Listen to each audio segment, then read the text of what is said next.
Do it. Sweet. And we're recording too.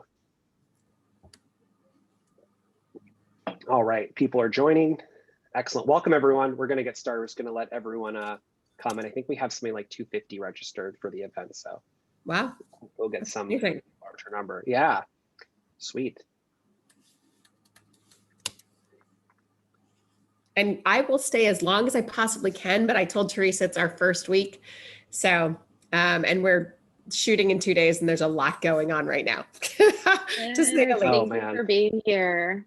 Absolutely. Thank you for asking me. And I hope I can, lend some information. Definitely. Yeah. Sweet. Welcome, everyone. We're still going to wait for people to kind of shuffle in. I just want to let you guys know a couple things. So the first thing is welcome to this is our first webinar from Wrapbook. We're excited to start providing a video resource in the same way we already do with our blog and ebooks. Something else to point out here is that you guys will notice there's a Q&A button at the bottom, and that will be the way you guys can actually ask your questions. The only thing I'd ask is that you hold your questions until after the presentation, because there's probably a good chance they might answer something. And that being said, at the end, when you do ask your question, you'll be able to actually upvote them. So you'll be able to see if someone's asked a similar question, you can actually upvote it. So it gets the attention of our wonderful panelists. Also, we are recording this. So if you do want to go back later and watch this, we will have a copy available. Or if you know someone who couldn't make it, we'll have that on the website soon. Great. Maybe give it like one more minute and then we'll get started. Sounds great.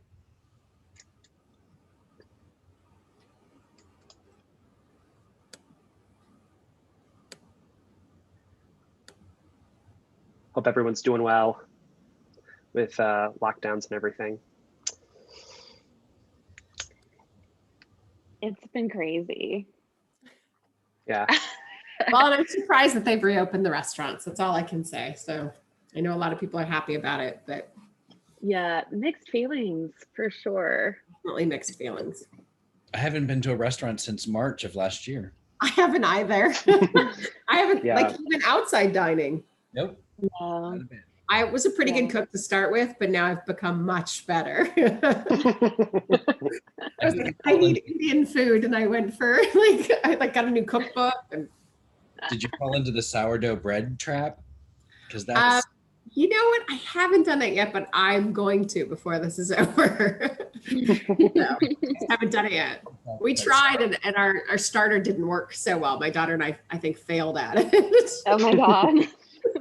Being honest, we did try. Just didn't do so well. I hear that. I love it. Even crazier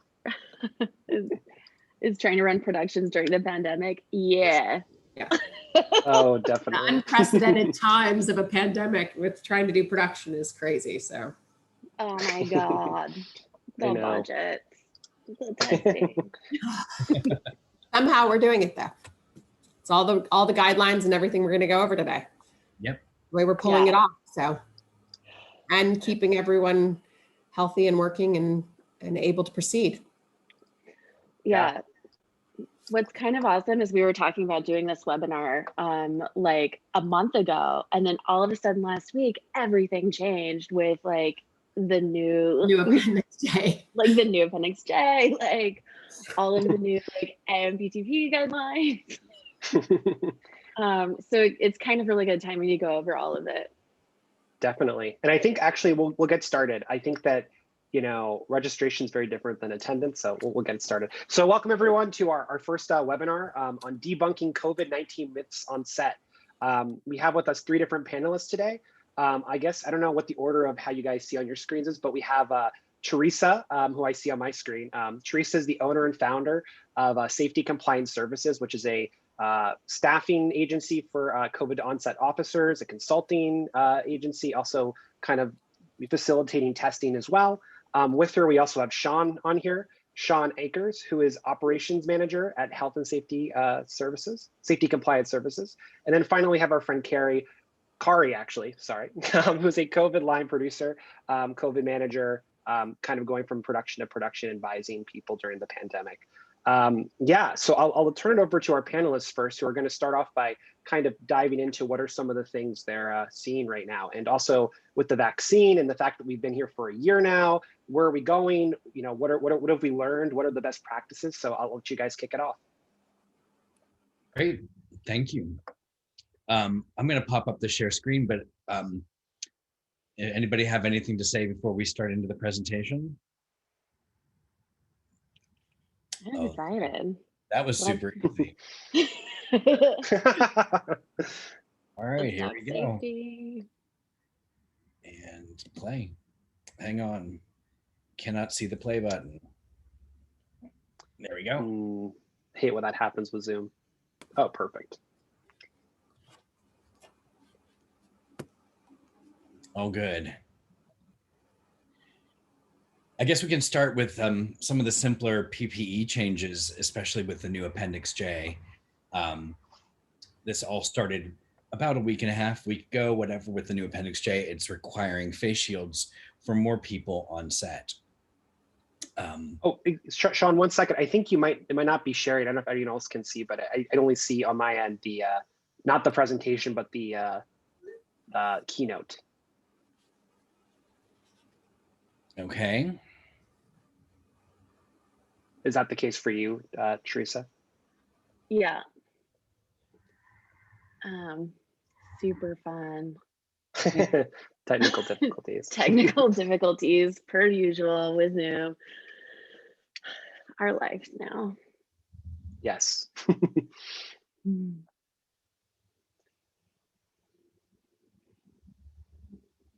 Okay, we're going to try this again. Sweet.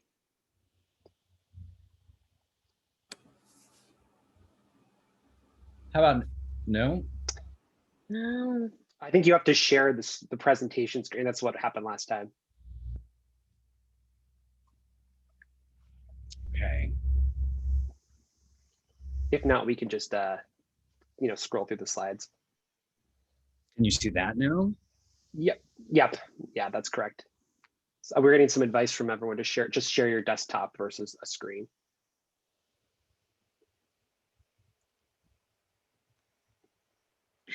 Thanks, everyone. Thank you. Technical people. How does that look? We can see the slide. Better? It's not full screen, but we can still see the slide, which is okay. Okay. Yep. What else? We're safety people. We'll roll with it. Oh my gosh. All right. Are you seeing this? The woman in the mask? And Nope. No. No. Oh, Christine, fantastic. We swear we tested this. I know. As soon We as the one time we There did we it. go. Okay, now we There we go. There she Yeah, is. perfect. Better? Great. Yep, better. We can see your mouse. Yep, we're okay. Okay. All right, we're here. So with union guidelines, we've already had the guideline where everyone who has to wear a face shield would be the hair and makeup stylist, anyone who gets into that zone A, that first zone with the actors. And now non-union guidelines from the city and the county of LA have made that change. So even directors, even camera people are now asked to wear a face shield as often as possible. And actually, just let me step in. Some networks are requiring that all staff are doing that. So it just depends, guys, just so you know. Different networks require different things, but this is what the union has stated. But some are even going above and beyond and making a mandate for their own specific network where they're requiring the entire staff wearing face shields and masks. Yeah, local and international as well. And this face shield, the one with the glasses, is actually the lightest weight one and seems to be the least damaging. While, the ones with the styrofoam or the foam head, and they're just horrific, and they fog up and they're sweatier.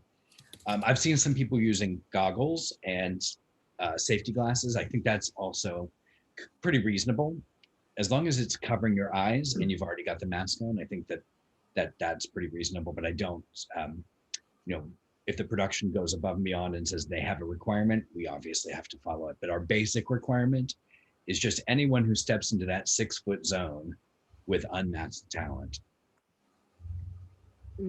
Yeah, and that is also, I see the question here, face shields for indoor or outdoor. That's going to be for both. Anytime that there's any talent, like anybody that's unmasked, everybody else around them has to absolutely, whether it's inside or outside, wear the face shield. And even I know there's like a lot of controversy with like, you know, actors when they're on breaks, or talent like on breaks, do they wear the face shield or the mask? We still always recommend that they wear both when they're not on camera. Always, that's like the biggest struggle that I think that I can guarantee everybody faces on set. And Right, the talent once. Something else that's kind of an interesting thing that I've come to learn in the last month is that due to this new requirement of the masks across the board, in my case with the network that I'm working with at the moment, the riggers that are up are required to wear them, but when they go up, if there's anything as far as a safety hazard, they are allowed to take them off because safety comes first. Obviously, if they're up in a higher area or a space that requires them to not have impaired vision of any sort or any fogging of any sort, they're allowed to take them off. So, but when they come back down, then they're required to put them back on immediately. So I think we also have to take into account that someone who's pulling focus on a camera does not want an obstruction. So we have to let people do their jobs and be really reasonable. You know, the reason that we do the testing, the reason that we wear the masks in the first place, you know, it's just extra layers of protection. This additional layer is fantastic that, you know, it keeps people from touching their eyes, which is a somewhat dangerous area, you know, where we don't realize how much transmission can go into the eyes. But, you know, if you can't do your job, it doesn't make sense. And if you can't pull focus because you're wearing a plastic shield, it doesn't make sense. That's not the job we're doing. And so we have to be reasonable as COVID compliance officers and COVID managers to say, look, you can take this off as long as you're not right up against a talent. You know, if you've got good 6 feet of distance, you're in great shape. You know, we can be reasonable about that. We don't have to be unreasonable. There's no black and white when it comes to some of these things. You know, we have to do the best we can do, but we're adding multiple layers of protection. It's not just one thing that's going to protect people. So jump into the next one. This is something I've heard over the last few weeks. Are N95 masks better than KN95 masks? And I've had some productions ask me to provide them N95 masks because they refused KN95. They said they're not the same. So after a bit of research, I found that N95 is the US standard and KN95 is the Chinese standard. They are identical in the sense that they do 95% of particulates in the air get blocked by the mask. There are some differences in the way they're formed, in the way they fit. Chinese standards, they include fit and making sure that it's going to properly seal around the face. The US doesn't do that. But both of them are about the same, and both of them are, you know, interchangeable when it comes to what we're doing. Yeah, and N95 is also just, you know, standard. We've been reserving as much as possible for those who are working front lines in the hospitals. It's not really appropriate to bring to set. Yeah, we have unless like super like health challenges. Yeah. Right. I certainly think that anyone who desires that can certainly get them, but to buy them in bulk for a set that doesn't need them is less responsible, I think, than providing them the same kind of coverage with something that's certainly cheaper and easier to get our hands on through the medical companies can keep the American standard, which they are required to use. Then there's the KN94 mask. That's the one that sort of looks cooler. It doesn't quite look like a sideways duck.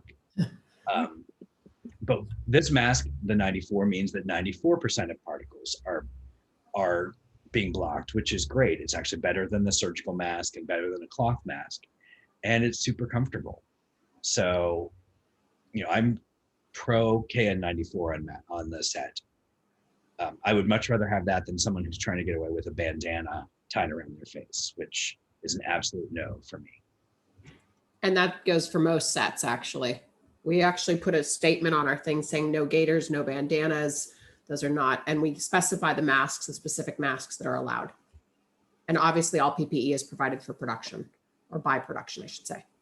Yeah, on a television show, on a big production, on a film, it's going to be provided. And on some of the smaller shoots that we do, because we go back and forth with our company, with our employees, and sending them out, some days we have 3 people on set, plus a COVID compliance officer, just because they want to make sure everything's done right. And we certainly are providing, we're providing that PPE for them. So we provide whatever we think is going to be the most appropriate. If there are 3 people and they're in a tight space, I'm much more inclined to provide them masks and shields. If we're outside and we're doing a lot of construction and building sets for prep day, I'm not as concerned about having 3 layers of protection because we're all spread out and we're more outside. And again, we have to be more reasonable. And then, should I wear a double mask like Dr. Fauci says? I love the Dr. Fauci, and I couldn't go without putting him in here with his little penguin mask. Double masking does reduce the particles. So if you think about it, one blocks 95% and the other one blocks another 50%, you're actually doing better, but it is really hot and harder to breathe. So unless this is a choice of specific talent where the production is incredibly tight in a space that they just can't get away with other things, I don't see the need. But of course, I'm not going to stop anyone from double masking if they're comfortable. You know, Cari, when you have someone on set who's wearing a personal mask, like a cloth mask over top of a KN95, that's totally reasonable, right? You know, we've actually kind of stepped it up a bit where they're supposed to use the PPE we provide for them so that we know it's fresh and that they're not coming in with something that's possibly been in a grocery store or someplace else prior to coming to set. So they're given fresh PPE every day on set. Awesome. So they're not even allowed to bring in their cloth fabric masks. As you know, it's been stated that obviously the cloth masks are not as sterile and not as efficient as a KN95 or an N95. Yep. Right. I mean, the thing is, so yeah. Well, also if you're, if you're running around all day, like say you're still working a 12-hour, even 10 to 12 hours, you're still like around people and around all these flying particles. Right. And microorganisms. So you still, it's still appropriate to swap your masks out. I know environmentally it's not awesome. And I feel like so many people have a level of guilt about that. But still better than getting sick. I mean, they do get really like, the more that you're running around, the more movement that you're participating in, the more people that you're around, the more that these particles are gonna, are going to be on your PPE. Right, that makes it harder also when you're pulling down the mask to do something, even if it's drinking and eating, you're just pulling it down and having it touch your neck or touch your clothing. It's a very different situation. And that's another reason that the gaiters were, and the bandanas weren't all that great, is because you were moving them into places where the particles would be moving, whereas the mask is more solid. So we have to be more careful about not pulling the mask down and having it touch our exposed skin as opposed to taking it off when we're having a drink. It's just the outside of that mask is filthy. That's the dirty part. We don't want to be touching there. And obviously sanitizing our hands every time we do touch the mask and switch out. In the first days a year ago, well, it wasn't even a year ago, it was probably June, July, when I went on my first set, we were prepared for 2 masks for every person, 2 sets of gloves for every person. And, obviously at that point, people were wearing their bandanas or wearing whatever for the whole day and not changing out. And, I think that the more we realized how much you actually sweat with these things on in the summer, I'd change out the mask all the time. But in the winter, when it's a little colder here in LA, I mean, not even cold enough for a jacket if you're from New York, but it's colder, you don't notice maybe as much sort of the wetness of the sweat.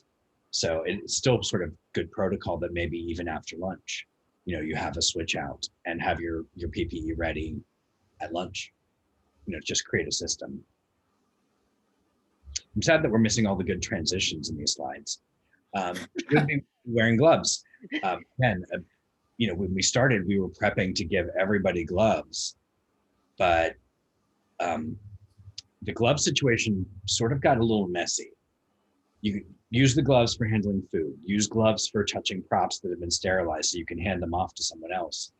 But when the glove comes into contact with anything dirty at all, you need to get rid of it and replace it. You see the nurses doing the testing, and between every patient, they take off the gloves, throw them away, and get a new pair, because even that little bit of exposure is too much for them. I think that when I put on gloves and do stuff, I think about it like cleaning my house. I put on gloves to clean, and then my hands are clean, so I don't think about the gloves, right? I don't change them as often as I probably should, and I don't think about washing my hands and sterilizing my hands because I've got gloves on it. That layer of protection, I forget that glove is filthy on the outside, and we need to be using gloves for a very short period of time and getting rid of them, and then really going without gloves because we'll be more conscious about washing our hands and sanitizing our hands. We're in that pattern of behavior where if we touch something that we think might be dirty, we'll sanitize in a second. Whether it's the door at a 7-Eleven or a keypad at the grocery store, we'll sanitize. But if you had a glove on, you forget. You don't think about it, and that glove just gets filthier and filthier. And one mistake, one touch of your face, and everything on that glove has moved over.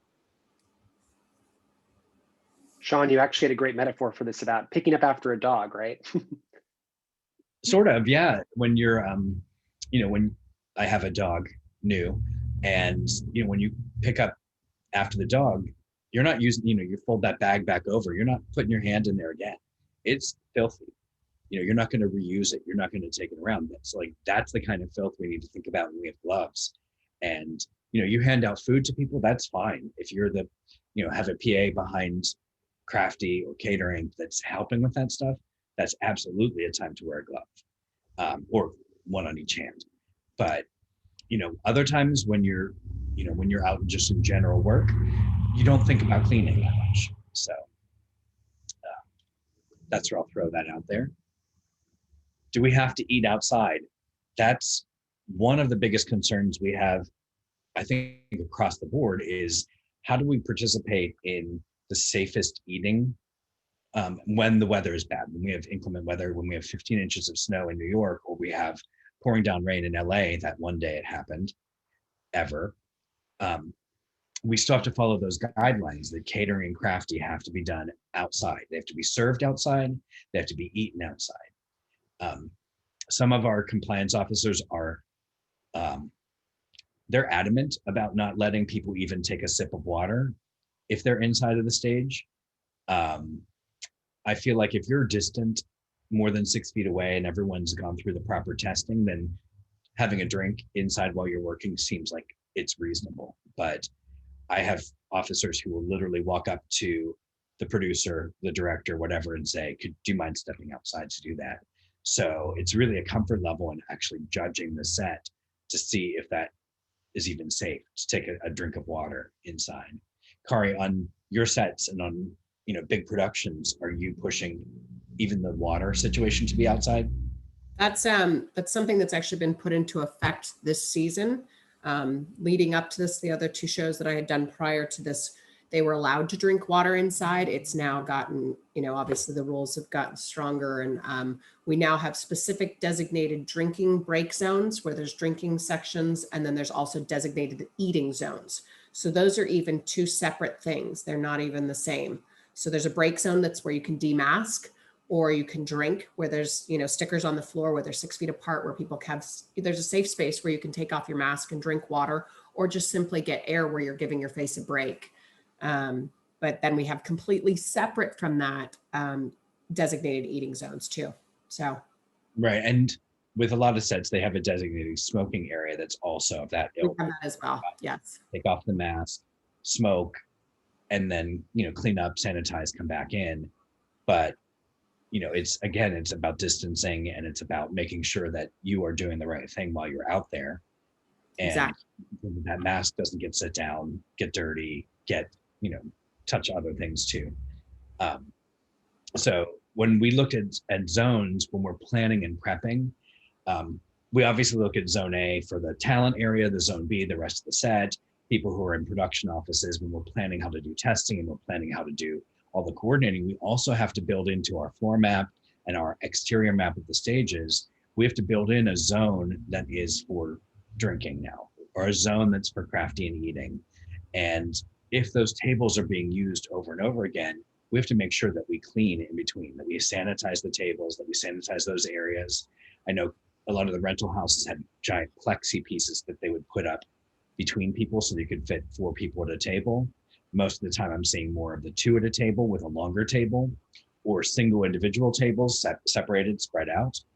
But we have to think about that every zone. We have to think about where to put a hand sanitizer, a station, not just the thing on the wall, something that's really obvious with signage that they should be using it every time they walk by.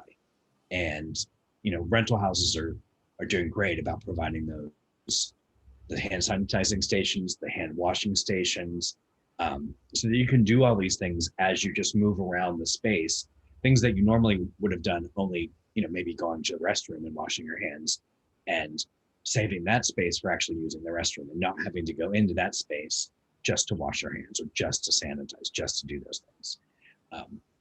A lot of people have individual sanitizer bottles with them. I think when Teresa and I worked on a show, we gave out bottles of sanitizer so that they wouldn't even have to go to a station. They just have it with them. And I know production companies are also putting their logo on little bottles with, carabiner that they can take. Everyone can take one and just attach it to themselves.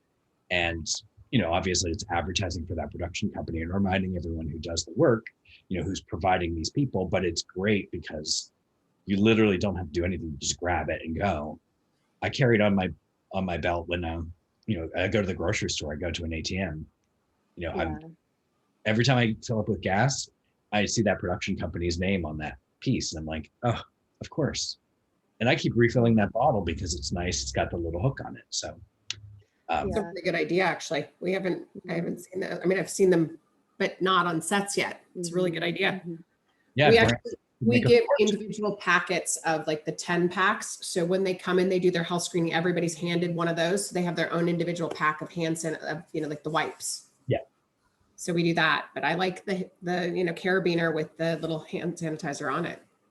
I think it's great. I just learned something. I think the wipes are great, but they dry out. They're, you can use them. You can feel like, we sanitize pens in between uses with those wipes. We do a lot of things with wipes as, people come up to a table and if they have to sign a test form because of the requirements of testing companies, every time a pen goes into the dirty cup, we got to clean it with those wipes. So we have those. And, I think about the hand sanitizer completely differently. I think of that as something I do and really go, and like I'm washing my hands, really getting into the nooks and crannies. With the wipe, I feel like I just sort of, I don't know. What about the weather? Do we have to eat outside when it's cold? Do we have to keep all the doors open when it's cold? Do we have to worry about rain? Production is responsible for the safe work environment, no matter what the weather is. So if it's too bad for the outdoor eating, if it's too cold for the space to be ventilated, the shoot should not happen. We cannot exchange our internal safety for, being warm. I mean, those two things are not optional. You have to be warm enough to do your work and you have to be reasonably ventilated. The giant doors at studios, I've seen a lot of productions wanting to close them more and more because the temperature dropped, into the 30s or 40s, and that's just hard to work. And it's not safe. So we really have to find a balance. Last week in LA, it rained. We had to set up tents. We had to it's ridiculous, right? We had to set up all tents just so you could walk outside to all the areas. It was just like, it was a tent city. It was crazy. But we had to do that because there is no safe way to have that eating inside. We have to follow the rules. I can't even imagine being in New York and trying to do a production when it's snow, ice, freezing. I mean, I've done movies during the winter in Pittsburgh, and it's obnoxious. If we had to eat outside, the food would be frozen before we even got a chance to eat it. So we are definitely lucky to do production in Los Angeles, but we just had, this was a scenario that we had come up just last week. Thunderstorms were supposed to come. And so we had to go above and beyond because there's no way you can put people out testing in, metal tents. So we went ahead, and the next closest facility next to us had a parking structure, and we had to pay, but we were able to move all testing into this parking structure that was, obviously a cement parking structure with ventilation, and they were able to do all the testing, and everyone loved it so much. And I'm like, we can't do it every day in there, but it solved the, we had to make sure that we could do the testing, but safely with the elements considered. So yeah, but we did have to stay outside. Obviously LA has parking structures a lot of places, but it's not always very convenient. It's lucky that you were right beside one or close enough. We were very lucky. It was a nice pivot, which is what I think we've all been learning to do during this time. Yeah, I mean that's the name of the game, isn't it? Always trying to think about the possibilities of the situation and being ready to jump in when you have to make a change. Yeah. Oh, and by the way, like I've been seeing a couple questions and comments fly around in terms of like financial stuff. We work with a ton of independent companies, so we'll address some of the financial challenges as well, and what you can do on a budget in terms of safety as well. It doesn't always have to be a lot of money, but it often is a lot of money like to have all of these resources. Like it's both. Yeah, I think planning ahead can oftentimes really bring down the budget because we don't have to use those last minute resources or the go to a CVS and pay full retail price when we could be buying things much closer to wholesale and working with other productions and sharing in those costs sometimes, Let's jump to the next slide. There we go. COVID testing. Test timing, test types, requirements, accuracy. This is something that I think most of the time I'm answering questions about testing. So, and I love the fact that swab is so freaking long because that's exactly what it feels like when that swab goes into your nose. It could be the size, it could be a Q-tip size and feels like it's gone fully through my brain into the back of my head. So let's take a look at this chart. At the top, the numbered pieces are the days from 0 point, which would be your exposure to COVID, through day 14. And above that, you see in the orange color, when you're infectious to other people. So from your day of exposure, by day 3, you're starting to generally become contagious. That's the time when you're going to start showing up positive on every kind of test. Everybody is different. Every body reacts differently. Some people have, completely different reactions than other people, whether they have symptoms or they're asymptomatic. My 94-year-old grandmother had the least problems with COVID when she got it.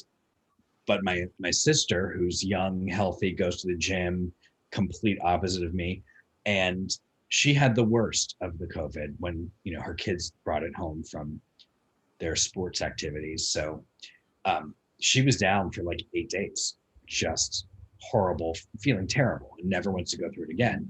So like I said, everyone's different and everybody reacts differently. So on the testing front, you can see in the red, or pinkish red, PCR testing accuracy. So PCR testing is molecular testing. So that sample that they take goes into a solution, and then that solution is then heated and cooled back and forth to simulate time, as if that sample is growing in your body over the next couple of days. So that simulation that happens usually takes about 6 hours. We do have rapid PCR now, which we can discuss later if you'd like to, which is a much faster heating and cooling on an individual test level. But the PCR, the lab takes all the samples, heats, cools back and forth, and it predicts where you're going to be in a few days. So what's nice about PCR testing is that you can see almost by day 1 if you're going to be contagious about 2 days before. And what we've seen from unions and new guidelines is that that 48-hour period is about how long we feel a test is good. So if you take a PCR test on day 1, it's going to be good till day 3. Below that in the green, you see rapid antigen tests. Those are the ones you swab. They do the little thing, they put it in the machine, 15 minutes, you got an answer. That only tells you if you're infectious. That's only if you're contagious. So those rapid antigen tests are really good on a set. If you had a 1-day gig, that was the thing to do. You could easily test everybody that morning and feel confident that throughout the day they weren't going to be contagious, because it tests the sheer amount of contagious material that's inside your nasal passages, and it doesn't tickle the brain. If you look at the blue, that shows you how, in most cases, symptoms appear between day 5 and day 12. If you're going to have symptoms at all, that's the period of time when the symptoms are going to show up. But as you can see, you're contagious on the orange at the top, you're contagious days before symptoms start. So if you're starting to feel sick, that's about the time that you're contagious. But once you're sick, once you've got like the headache, the fever, the chills, the body aches, you're already contagious. So when we do testing, this 14-day period, that's our infection period. Now you may hear people say from the CDC or from their guidelines, oh, it's 10 days is your quarantine period. 10 days is from the first symptoms. So if you get sick, 10 days later, you're considered cured if you get symptoms. If you have no symptoms, then we're looking at the 14 days as your quarantine period. And if you are exposed to COVID, maybe on set, maybe at the grocery store, if you have an exposure you know that happened, then you want to put your quarantine period in from that day 0 through 14. But you'll know generally by day 5, if you clear a test on day 5, a PCR test, you're very likely not going to get sick at all. You're very likely not going to be infected, because by that point, a PCR test can look at what's going to happen around day 7 and 8.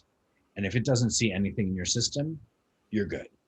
That's why we have that shorter quarantine test period for people who are exposed, but then never get symptoms. So this sort of grid, this gives you an idea of why PCR testing is so much better and why unions have required it, why the LA County is now requiring it. It's not that rapid tests aren't good, but the accuracy of a rapid test only lasts about a day, while the other tests can last 48 hours. They can even last longer, up to 72 hours, but there are requirements, there are restrictions on how that works. So, yeah. Anybody want to jump in and critique me?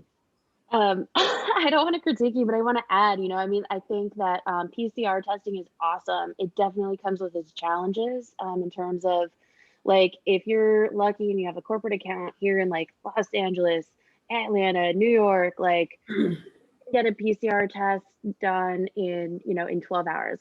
At a minimum, it takes 6 hours to process a sample from the time it hits the machine to after it's done building up and making all of making the infection bigger. That process takes 6 hours. But like a lot of labs in other places across the United States, like even if you're a corporate client or a private client or whatever, it still takes like sometimes up to 3 days to get your results. So PCR testing is challenging, but there are a lot of companies that can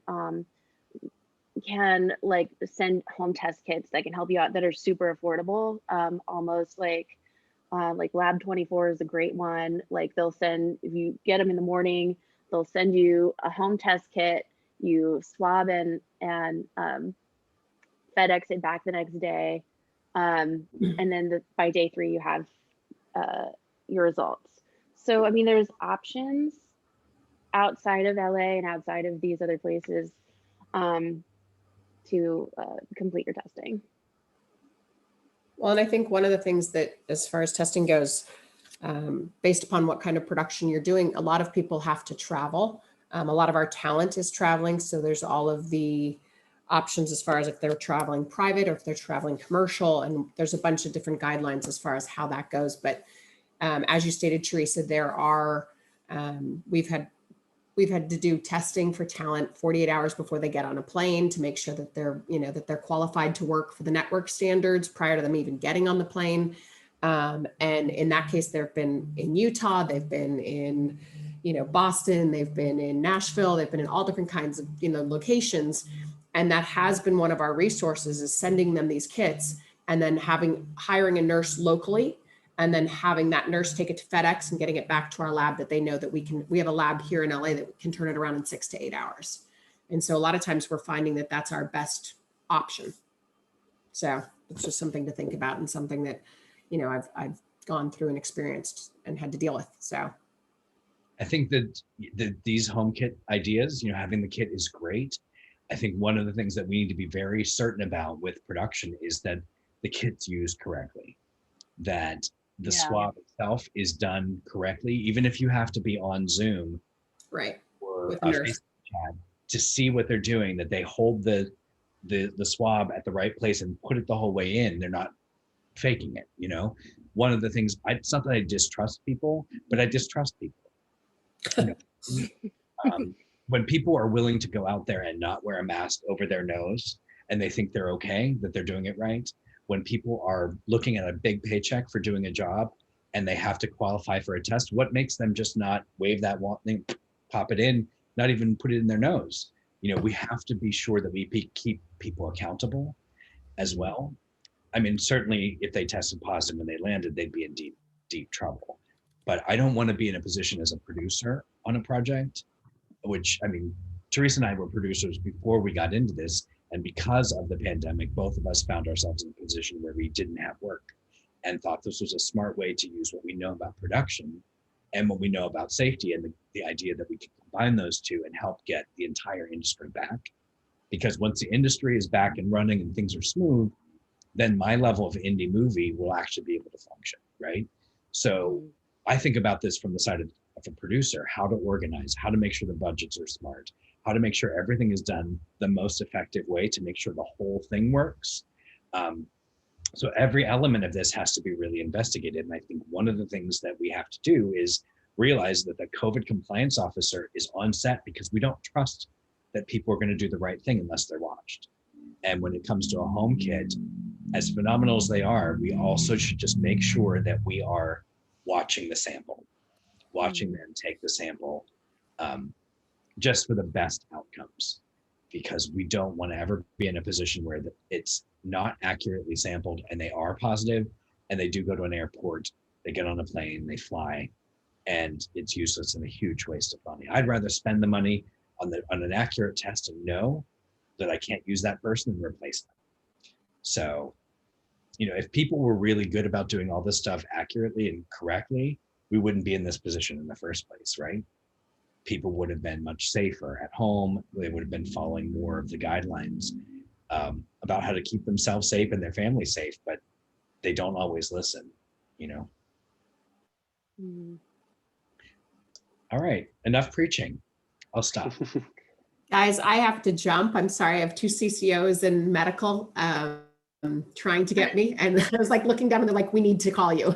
So we're in the middle of production, guys. Thank you so much. And Thanks, Cari. we're doing the most important work out there, guys. We're keeping everybody working. So keep doing what we're doing.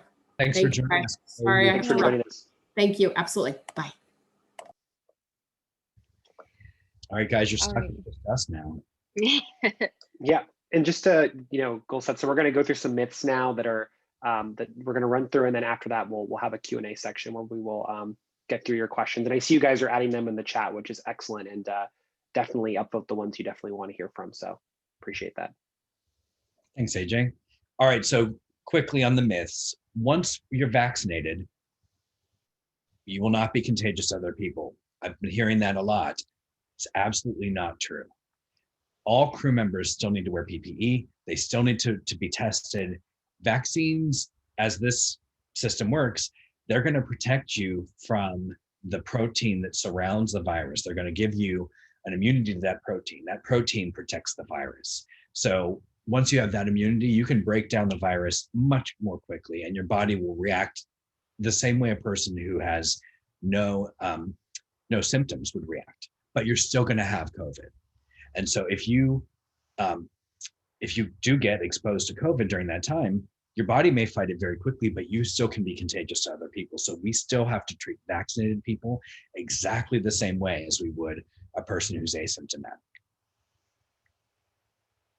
So will everyone need to continue testing? Absolutely, yes. Even if a crew member's been vaccinated, they could be an asymptomatic carrier. They're not sick, but they could spread the virus to anybody. I'm not even considering the fact that we have a British version, a South African version, an LA version, these variants.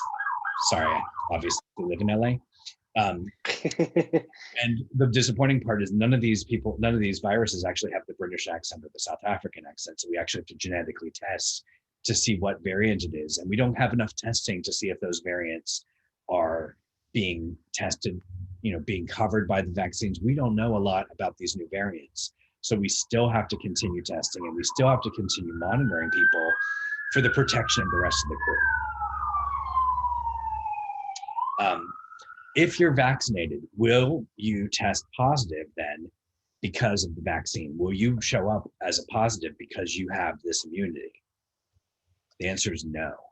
A positive result on a rapid antigen test or a PCR test means that you are infected and you are contagious.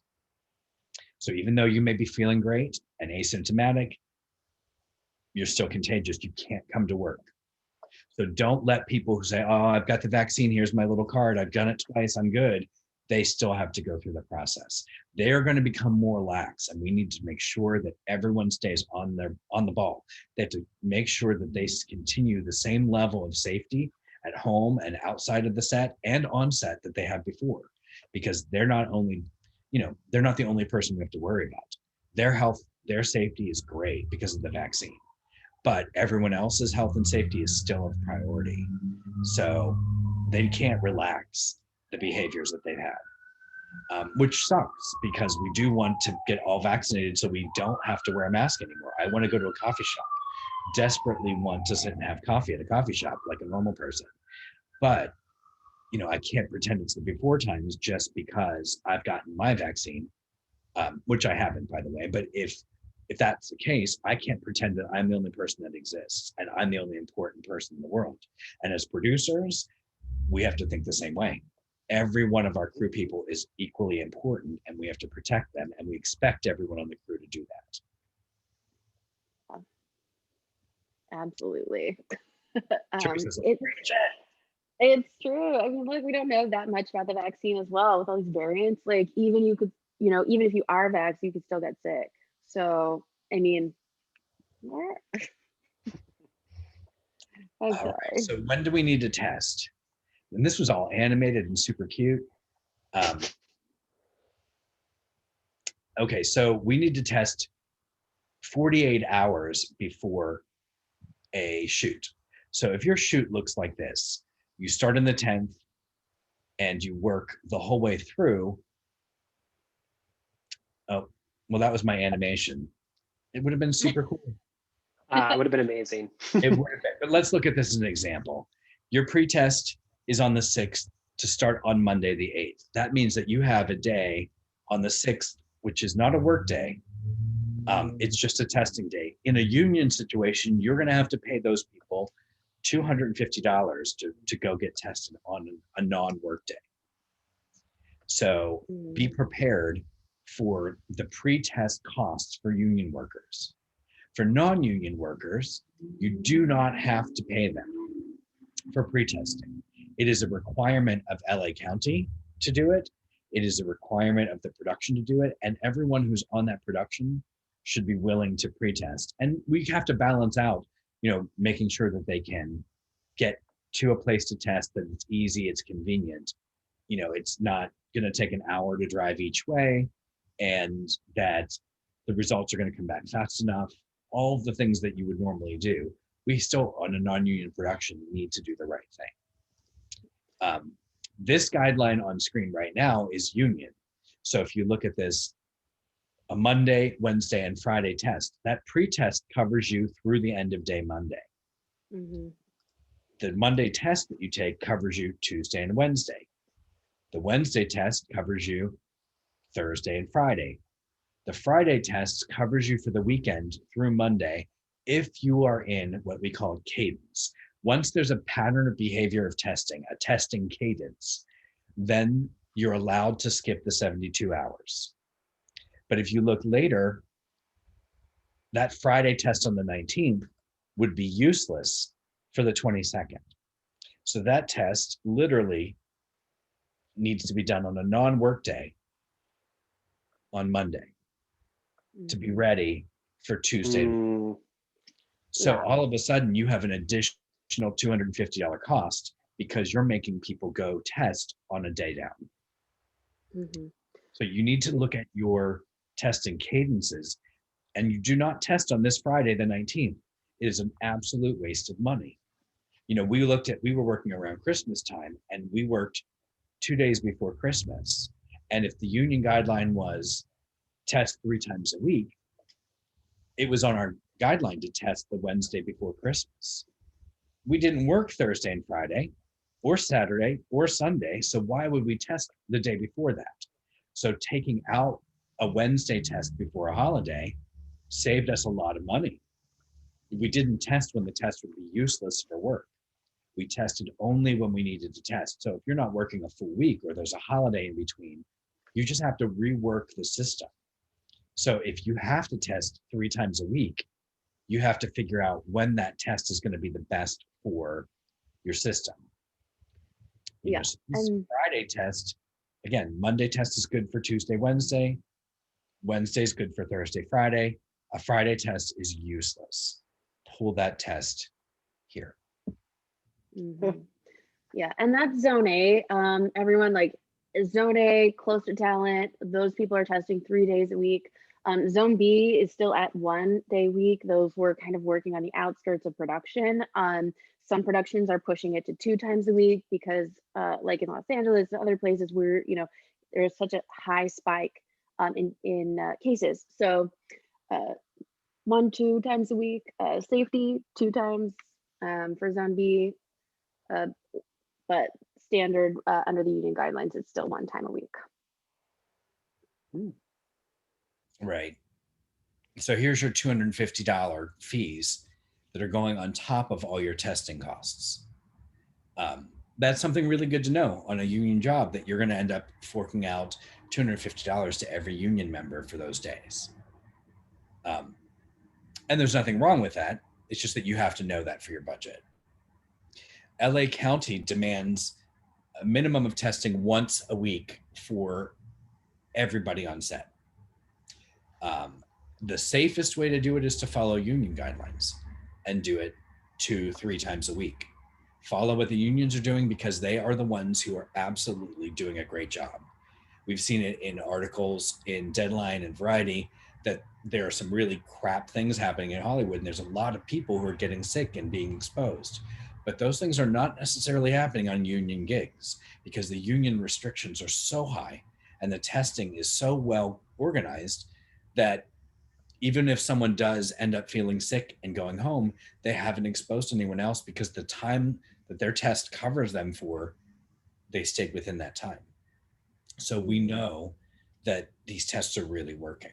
But on non-union gigs where people are like, we don't need to test, it's only 1 day, it's crazy. And outside of LA, where you have a union, let's say you have a job in Utah and you're going to shoot out in Utah, and people are unmasked, people are going to restaurants. It's a very different environment. You know, your crew, your cast, they might want to go to a bar, go party, go out and feel like normalized a little bit again. But I've heard about crews out there who were non-union who had 25 people over the course of a production end up getting exposed. While the union gigs that require you to stay in your hotel rooms, not go anywhere, to be very strict, to not socialize outside of your bubble, no positives at all on their shoot. It's what's important is also to know the union rules. If you do get exposed, you get paid even though you don't work. So that's another thing that you we want to do the right thing, but we also want to manage our money. So it's a combination of safety and, money management. Mhm. Should we have waivers for the crew? We have done a waiver that Teresa can tell you a little bit more about, but we put it on our website today for anyone who wants to go and download it. Just go to the site and grab it. But Yeah. you want to tell us a little bit about waivers since you're our expert? Yeah. So waivers of liability really are, first of all, you can never waive your rights to safety on a set. So, and just in general, it's not like a kosher thing to do. So what we did was we created like a code of conduct. Okay, we all agree that we're going to go to work and behave in this way, but it doesn't waive the production liability for negligence whatsoever. And typically that's going to look like gross negligence, like, okay, they didn't do any testing, everybody had their masks off. That is gross negligence. Not, it's got to be like outside of the norms of the protocols that we need to follow, like public health protocols, CDC protocols, union protocols that are governing your set. If there's behavior that's dangerous outside of that goes against those protocols, you cannot waive your right for safety in those situations. So liability waivers, no. And then unions are not going to let you sign them. So don't even try. But we did create out of popular demand, like a code of conduct thing that's like, hey, we all agree that we're going to socially distance and please notify us if there's a case. I promise that I'm gonna be here and be a participant in the health and safety of the set.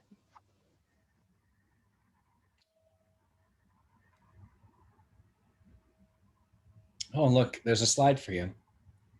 No one can sign away their rights to a safe set. That's right.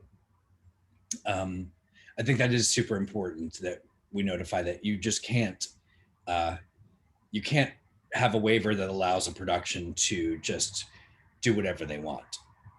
And the reason that we created this document was an agreement amongst everyone to remind them that they are all responsible for participating in everyone else's safety as well as their own, whether you're producer, all the way down to the lowliest of COVID compliance officers, the bottom of the barrel, and you all have to do the right thing. You all have to follow the rules, and that you're guaranteeing, you're promising that that's what you're going to do. And that offset, you're doing your absolute best to make sure that your offset life, your home life, is safe as well, so that when you return to set, you're not making anyone, putting them in danger.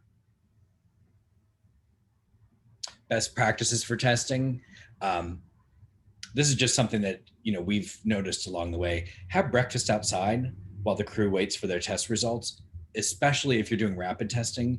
That 15 minutes of milling around, you could be giving them their breakfast and doubling down, saving time and making sure that everyone gets their breakfast, gets their test results, and they're not just gathering in groups, talking to each other too close, and then likely exposing somebody if they are positive, to the other part of that group. So I just think it's really smart to bring your breakfast out to where your testing is and make sure that it's served so that they're not touching anything, but just, give them something to do to take up the time. And the drive-through system I saw on set recently was great. You literally pulled up, you checked in, they swabbed you, you pulled up to the next station, they handed you your breakfast through the window of your car, and you go park and you eat while you wait. So even that's better because you're socially distant, you're safe in your car, you get your results of the test, and you're, finish eating and you come inside to work. But it's such a nice, clean, roundabout way of doing it that you really don't have people standing around waiting, and you don't have a loss of a lot of time because the test first, then the meal, then everything that you have to, it's all done in one fell swoop. Paper on set. Oh my God, get rid of it. I know, it's paper on set, even with the testing forms, we've tried to convince all our testing companies, and most of them have gone digital, so you use your phone. But waivers and NDAs and all the other paperwork that you would normally see, we have to deal with that on set. And I want to ask AJ, because what we've been doing as much as possible is handing it over to Wrapbook to show them, hey, can you help us with this? And they've got some great solutions. Absolutely. Yeah, and I also, we're at an hour. I think we're going to just kind of keep going. It seems like, this is information is vitally important. I will say one thing before we get into this, that if you do have to jump, we will have a recording of this. We will be sending out to everyone. I'm also going to send out an email to everyone who RSVP'd to the event with links to their website, with links to the recording. So don't worry, we'll get you covered with that. And we are going to get to your questions. But yeah, to answer your question, Sean, Wrapbook, if I'm going to take over screen sharing for a second. Wrapbook, most of you guys, I think, are maybe using Wrapbook, and you guys came through our event portal. Basically, Wrapbook, if you don't know what it is it's a digital first solution to entertainment payroll. And the idea is by giving all of your workers a Wrapbook profile, which they take with them as a worker from job to job with all their union affiliations and just kind of the particulars of how they get paid. It's as simple as adding an invite to someone who has an account on Wrapbook to get paid through your production. And one of our latest solutions, which we think can really help out with the situation with COVID and really reduce paper on set, is our StartWork solution. So while Wrapbook already allows your casting crew to submit, you can see here we have like a sample time card sheet, time cards directly from their phone on set. They can just whip it out and enter it in. And thanks to upcoming union calculations, they can say I'm in a union and knows how to calculate days and penalties. If you click on StartWork, this new thing we've added basically allows you to add a custom contract that all your workers have to sign digitally through their phone before they get on set. So just to show you, we have here like a standard crew deal memo, a non-disclosure agreement, and these are kind of what I call like templates that come with the Wrapbook account. But with Wrapbook, you can literally add new StartWork. So I'm actually going to show you guys how using Wrapbook, I could just type in, you can see your COVID liability waiver. By copying and pasting, this is their the safety compliance services COVID form, you can see that I can actually upload it directly into Wrapbook. And what I can do is by using smart fields, I can actually add the different attributes they need to change on every contract. So I can add, let's say, worker name. I want to add their phone number. I can add that field as well. Worker phone. I can add basically all these different custom fields. And I can also require a signature from the company. And what this will do is it will actually allow you to create a customizable contract. So when people onboard your production, you can see here, let's just click on a random production here. This side of Paradise sounds like a good one. You can see here that it will actually tell you the status of if they've signed all their StartWork forms they have to sign, whether it be a W-2 or 1099, or if they're gonna be paid via invoice. You can basically set that up, and it will also have a new arrow that appears for StartWork to tell you, oh, have they actually filled out their StartWork? And you'll have a digitally secured copy. And this hopefully helps cut down paper on set, but also as a way that you can further eliminate paper contamination on set. Because we've heard stories too of just people who are using paper time cards and they have to get the signatures on set and then kind of let it sit in a box for a couple of days till the COVID wears off or something. And then, take a look at it. This allows you to do it quickly, securely, right on the app. And so, yeah, if you guys want to see more about StartWork, you just visit Wrapbook's blog and there's a couple articles about it. So. But yeah, I think with that, let's jump into the questions. I love it. So the top question that was upvoted was if a person has COVID, can they test positive for it? Can they test positive? So even after their quarantine, yeah, you can test positive. But the awesome thing about PCR results, so even after you get sick, you can totally test positive for months sometimes. However, when you're looking at PCR testing, what they do is they look to see if there is a live infection. So sometimes they'll run the test a couple of times.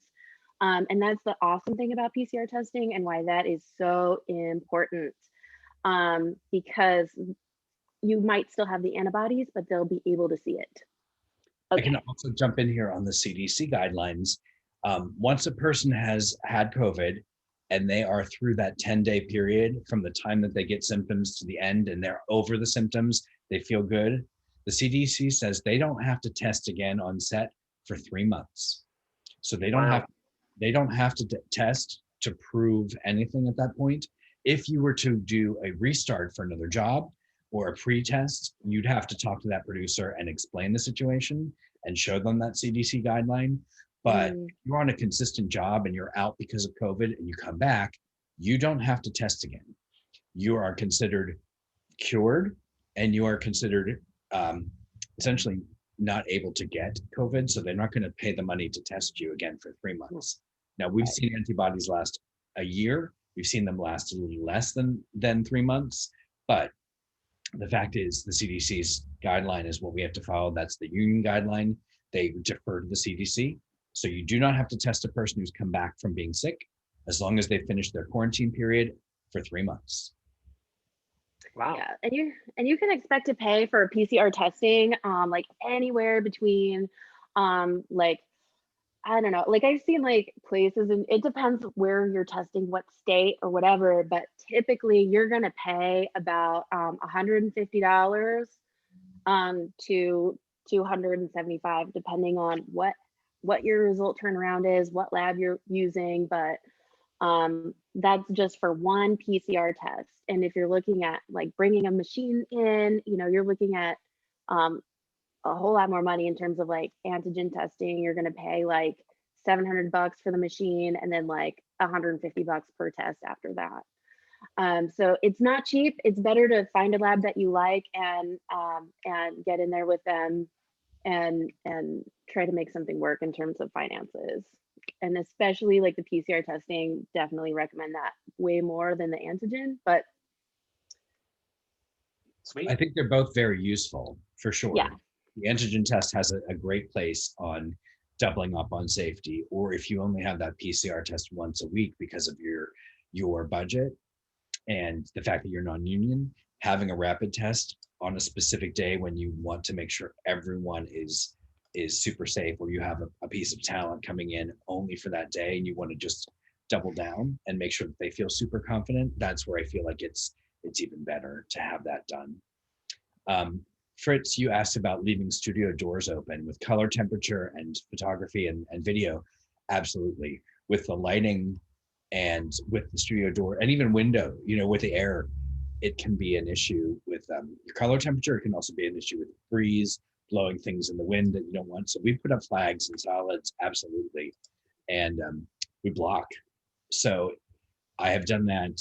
And most times we, you know, it's just a door size thing. We've done the sort of fold out situation, but when it's been a full on gate that we can open, we open the gate to about 10 feet and try to put up solids, you know, a 12 by 12 solid and block off so that you do, you know, have more control over your color temperatures and your lighting control is, I mean, obviously it's super important, but the more you can do that and the more you can make sure that you've got that airflow, because it's sort of a zigzag airflow, then air comes in and goes around the solid, but you know, it's not a direct line, but it's still much more airflow. So I think that's a smart answer is yes, absolutely use a solid to, you know, to mark it off, or, you know, create a way that you can have a wall that's got the air that goes around it so you can keep the lighting control. mm-hmm. Wendy's, OSHA says N95 is a respirator, not a mask, and must be fitted to the face and have a fit test done. Yeah. And you can't give them to employees without a medical screening and a fit test. Yeah, they've got to be fit test. It is a respirator. So yeah, you're right. Yep. And that's the KN95 masks. Sorry, COVID. I thought we'd get away with it. I thought we'd get through this without her barking. The N95 masks are a little different than the KN95. You've seen a lot of them in like a Home Depot where it's more, you know, circular and it's, you know, where they're the filter onto a bigger mask, the N95s. The KN95 is the flat one that you unfold, and it does have a fit test that's been done for you that does help, you know, that again, that's a Chinese requirement to have fit testing done so that these are actually made to fit with a proper seal for real people. Mm-hmm. Mm-hmm. Sweet. Looks like we have a question here. Just kind of a question about, you know, as we get into all these different tests, you know, it can be very expensive. Just kind of like a question about, I don't know, scaling this advice for like smaller productions and just kind of where you guys think about that. Yeah, that's an interesting point.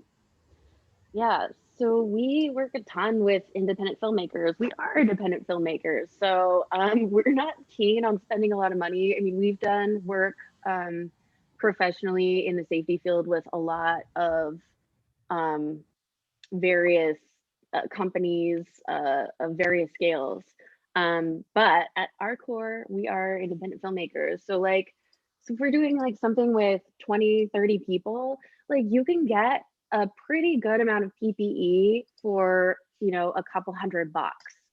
And that's like really good. I mean, like you've got to think about what you want to have on set. KN95s, surgical masks, like face shields, these things. Also, by the way, you can get face shields at the dollar store. I mean, not the really awesome ones. You can get PPE at Costco, Walmart. All these places have PPE super affordable. Again, it's planning, and if you're doing the right things with getting the PPE and spending like maybe like if you go all out, you're going to spend like $400, for something really small. But like, making sure that you have, disinfection stuff on set. Like these are cleaning things that, we keep in our cabinets. I mean, it's always preferable, in my opinion, to have somebody who's trained that's in hazmat disinfection to be on set, but that's just not realistic for a lot of sets to have, disinfection techs. But making sure that you're pre-planning so much that you can do this, affordably and not too far outside. I mean, the thing that's going to kill you is testing. And that's going to kill your budget, because then what if there's an inconclusive? Do you have to pay people if they're off? Like that's probably the biggest cost that, if you're working directly with a lab that you like, maybe you can like cut a deal. Like Gen X, for example, here in LA, gives a 10% discount if you send over 20 people. So then you're looking at 135 and they get the results back really quickly. So it can be done. It's hard, but plan. I will say that as an indie producer, I have 3 movies that I've literally cannot do just because of the scale of, let's say it's the town hall scene where everyone in town shows up angry about something and it's 100 people in a town hall. I can't do that safely, not with the kind of testing that it would cost to make that work. And so I cannot make that movie. I can't. It's a conscious thing. Like I cannot. Conscience says no. It says that you cannot put those people in that kind of jeopardy, unmasked 100 people without doing every other day PCR testing, rapids on that day. It would be a fortune, $60,000, $70,000, $80,000 of testing to make my project run. And that's if I do it somewhere close like LA. But what if I want to shoot in Arkansas? Or what if I want to shoot in Nebraska? What if I want to shoot somewhere that doesn't have a lab that's instantaneous results? I can't, or at least next day results. It puts me in a position where even the testing is $100 more a test just to get it shipped back and forth. And it's outrageous. I don't think any of this is done purposefully to make a bad situation for productions. I don't think that the indie, I look at in advertising, big brands can afford a lot of stuff, but there are a lot of people who need to advertise and who need to market their companies, and they don't have the money to add testing. They don't have the money to provide 2 masks and, a face shield to everybody every day. And they are in the position where they can't do it. They just have to say no. And I wish there was a way to take that giant budget and piggyback and take the extras to hand off and say, look, we didn't use this PPE, let's donate it to the indie guys. If there was a great system to make that work, that would be awesome. And, for our sake, what we charge for COVID compliance, is not necessarily cheap. It's a good rate for a person for the day. But if there's an indie or a short film or something that, even student film that needs to do the safe thing, I have done work for less than minimum wage when it comes down to the number of hours I put in for a day, because I want to make sure that set is safe. And I will give my good job to one of my other people and take the cheaper one because that's the right thing to do. I can't ask someone else to volunteer their time that way, but I can certainly volunteer mine. As much as we can help. God, if we had the home testing kits that are available, that the FDA has just approved, once that's available, hopefully those are going to be like $10 a piece, but we still have that pre-work PCR test that's expensive. So if you have 60 people times $150, you're looking at a chunk of change that's really knocking you out of the range of actually doing the work. Looking at an indie film where the producer or the director is going to make half of what it costs you to test seems ridiculous. You're putting a year of your life into a job, especially in an indie where you're probably wearing 10 hats. It's not done on purpose. The rules are not made to make us not have jobs.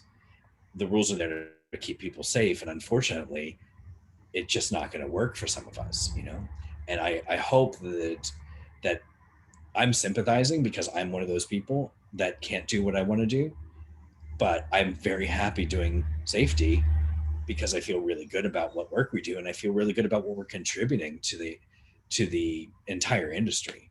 It's not what I, want to wake up in the morning and do for the rest of my life, but I don't think the rest of us want to have COVID compliance anyway for the rest of our lives.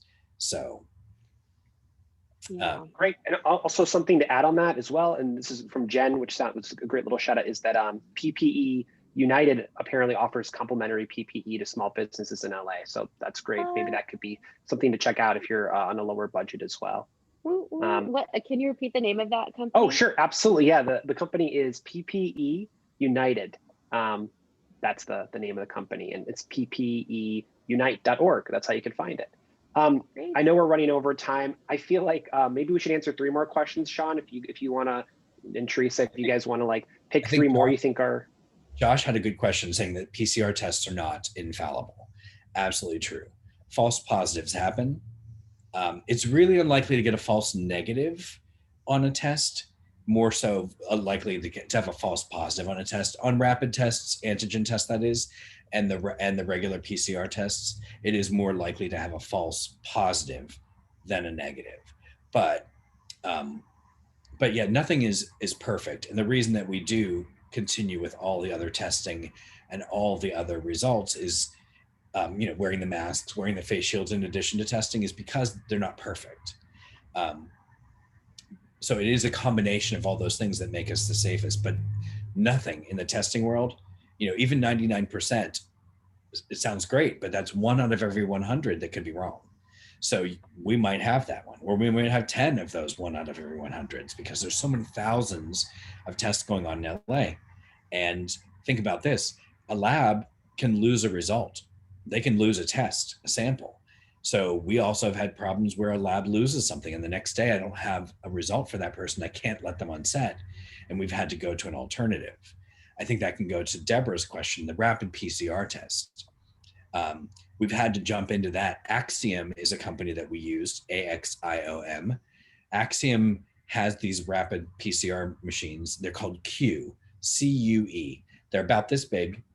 You do the sample, you put it in the queue, and it's 1 person's sample, and it takes 30 minutes to heat and cool that individual sample. Not like a rapid test that the antigens that we do, where we can swab and it sits for a while in a cartridge before you put it in the reader. So the machine itself only takes 2 or 3 seconds. The rest of the time is just chemical reaction. This is literally half an hour in a machine doing reaction time. So it is hard to take a large group of people and cover them all. If you think about the swab situation taking 2 minutes, you would need 15 machines to sort of keep the circle going, and everyone would be broken down by about 30 minutes. That's at the best case scenario. But the tests are also about $100 more, maybe $250, $275, if you've got a deal. Plus, think about if you're going to set up 15 of them, you need a space, you need safety, you need power, you need, do they bring a trailer with all these things in them, or do they put it in a setup in a room? And can you go outside, swab them, come back in, do the sample, back and forth, so you're close enough to a door to make all that work? So I think those are also things to consider. The value of the rapid PCR is that it's a molecular PCR test. It is just as good. The problem is the price and the inefficiency of doing that for a large group. Those are the things I feel like really are troublesome. Definitely. I guess we'll grab one more question. I don't know if you guys are scrolling through the questions, Sean and Teresa. Is there any other one you think we should try to answer before? I think we answered Jeff Barnes with the low budget. Yeah. Oh, there's one. I keep seeing this here. It's a question about are rapid antigen tests now only to be used for non-union gigs? And a lot of questions about, it's also seen in the comments as well, Appendix J making COVID tests required, specifically PCR testing. We kind of touched on it a bit. PCR testing is required pre-work, and they want you to do once a week. Rapid testing still has a great deal of value.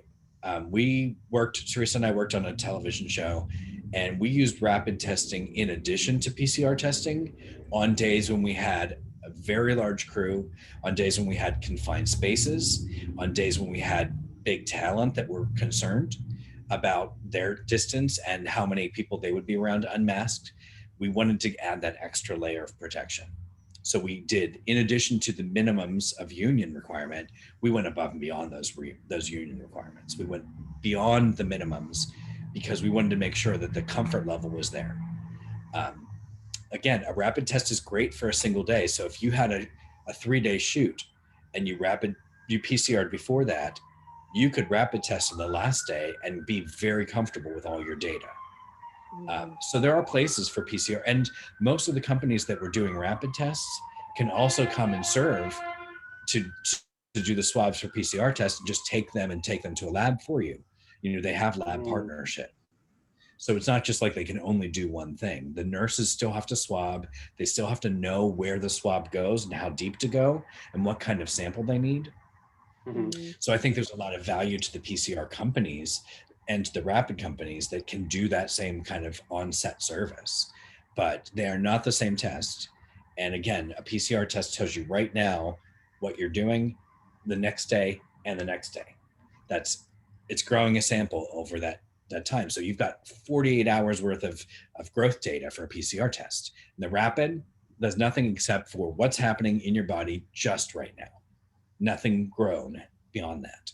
So, you know, it's still the day. If I have a friend come over to my place, and I would want them to take a rapid test before they came in and had dinner or watched a TV show, because I know I can get that 15-minute result and I'd feel comfortable. But if I was going to go on vacation and meet people on vacation, I'd want them PCR testing to know that they're going to be clear for that whole weekend, and I'm going to meet somebody at a hotel or at the beach or wherever we're going. You know, even my own family, I would make them test before they came over. They're ridiculous. On that note, I think we're going to wrap this up. I cannot say thank you enough to Sean and Teresa for taking time. You guys are so busy, just kind of bouncing from production to production. So I think I speak for everyone. Just, it's so incredible to hear this from you guys, and also to have it in such a way where I think there's so much misinformation and so much mythical stuff, and just to hear you guys kind of break it down into, here are the rules, here's what we've learned, is just really refreshing. Awesome. I'm putting in the comments right now their website for Sean and Teresa. So if you do have any maybe some specialized questions, definitely reach out to them. They're awesome. They have a lot of great, excellent resources there. Additionally, I'm going to send an email out again to everyone who signed up for this event and everyone who registered but couldn't make it with a recording.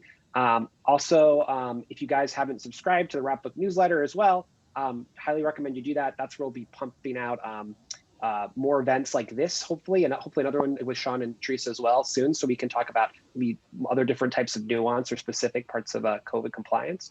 But thank you guys so much. Really appreciate it. Yeah, thanks everyone for coming in. Yeah, thank you. And feel free to reach out to our email on the website, goes to both of us. Perfect. So I'll make Teresa do all the work because she's the boss. She's my boss. She knows everything. Oh my goodness. All right, guys. Everyone. Have a great one. Everyone stay safe.